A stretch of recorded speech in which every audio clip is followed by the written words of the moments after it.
Vítam vás, kanál Mycelinárium. Vítajte, priatelia, pri ďalšej epizóde o pestovaní húb. V dnešnej epizóde sa budeme venovať ochranným prostriedkom, pretože viacerí z vás mi písali, že majú problém s kontamináciou a napríklad pri sadbe to často býva kontaminácia kvasinkami.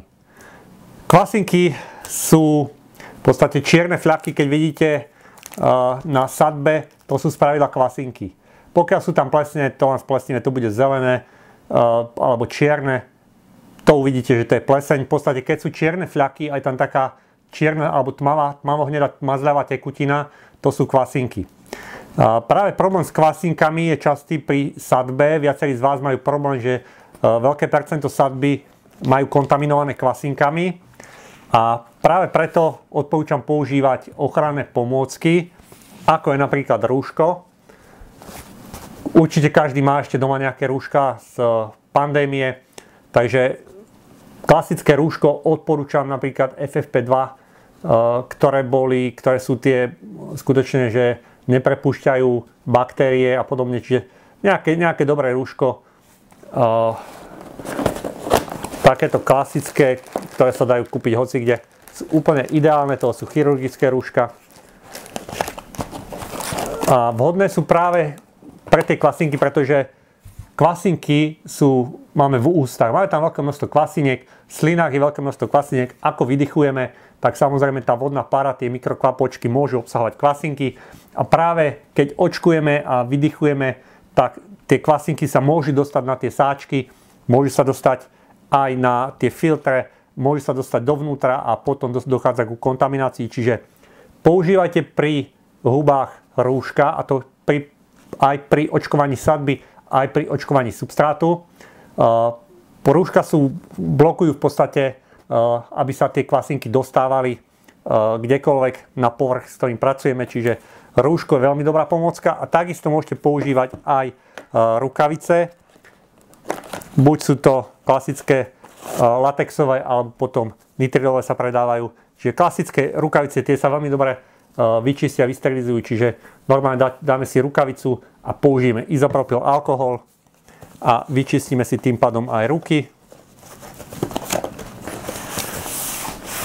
A takisto zniží sa riziko kontaminácie, čiže aj takéto ochranné pomôcky sú veľmi dobré, pretože znižujú riziko kontaminácie. Keď očkujeme sadbu alebo substrát, odporúčam to robiť v nejakých priestoroch, kde je minimum porezných povrchov, čiže ideálne spravidla v každej domácnosti je to kúpeľňa.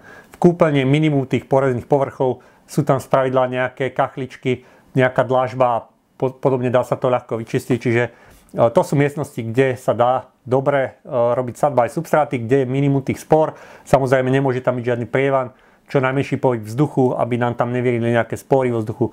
A potom používam samozrejme ochranné pomôcky, ako sú rúška. Určite používajte rúška, ktoré máte buď ešte z tej pandémie, alebo si kúpite v lekárni a potom rukavice a samozrejme dezinfekčné prostriedky. Odporúčam izopropyl alkohol alebo izopropanol. Ten je v podstate ideálny, najlacnejší a funguje veľmi dobre. Ja ho používam stále a mám s ním veľmi dobré skúsenosti. Takže to bola taká rýchla epizóda o ochranných pomôckach. A takisto ešte odporúčam používať čisté oblečenie. Aj v našom oblečení sa držia spory, plesní, kvasinky, všetko možné, prach, všetky nečistoty. Čiže keď idem robiť s hubami, dám si čisté oblečenie, umiem sa, aj tvár, ruky, všetko ideálne osprchovaný. A potom používanie, pokiaľ máte dlhé vlasy, môžete použiť aj čiapky na vlasy. Sú to buď chirurgické čiapky, alebo potom sú to tzv. Hairnet, čiže sieťky na vlasy a podobne. Čiže aby sa nám aj z vlasov nedostávali nejaké nečistoty a nejaké spory a podobne do tej sadby, do toho substrátu. Čiže všetky tieto ochranné pomôcky sú vhodné na zníženie rizika kontaminácie. Takže určite odporúčam rúška. To je prvá vec, ktorú každému odporúčam. A potom sú vhodné aj rukavice a potom aj sieťky na vlasy alebo chirurgické čiapky. To riziko kontaminácie určite ste viacerí zistili, že je pri hubách veľmi vysoké a veľmi časté. Nikto sa tomu nevyhol. Neverím tomu, že niekomu sa podarilo, že úplne 100% úspešnosť. a každému sa stane, že proste tá kontaminácia tam dostane a práve toto sú spôsoby, ako to znížiť. To by bolo všetko na túto krátku epizódu. Ja vám ďakujem za pozornosť.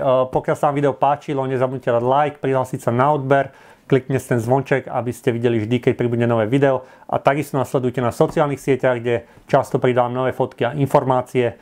A ja sa na vás teším na budúce. Zatiaľ dovidenia.